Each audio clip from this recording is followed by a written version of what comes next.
बिस्मिल्लाहिर्रहमानिर्रहीम। जैसा कि नाजरीन, आज हम अल उबैद वेलफेयर कैंप पे बैठे हुए हैं। हमारे साथ इस टाइम सोशल वर्कर मैडम कुबरा सुबरो साहिबा, जो अपनी तरफ से गरीबों के लिए, इन सैलाब मुस्तकीन के लिए जो कपड़े वग़ैरह जो लाया है वो हमारे कैंप पे उसने पहुंचाया है। अपनी मदद आपके तहत उसने जो जमा किया है, अभी इनका कहना है कि ये जितने भी हैं आप इन गरीबों में मुस्तकीन में बांटे। तो ये हमारे साथ बैठी हुए, उनका भी राय हम पूछते हैं, वो क्या कहते हैं इस मुश्किल घड़ी में जो लोगों पे जो आफत आई हुई है गरीबों पे, तो उनका क्या कहना है, उनसे भी उनका भी हाल हवाल लें।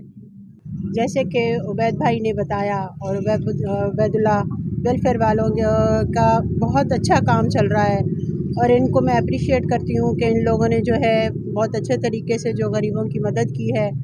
और मेरे पास जो मेरी हैसियत थी उसके मुताबिक जो है मैं ये सामान लेकर आई हूँ और उबैद भाई को जो है मैंने रेफ़र किया है कि जितना हो सके आप लोग भी आगे आएँ और गरीब लोगों की इस वक्त जो है मदद करें। इस वक्त हमारा जैकाबाद जो मुश्किल में से दो चार है और सैलाब ज़दगान की जितनी भी हो सके आप आगे आकर मदद करें।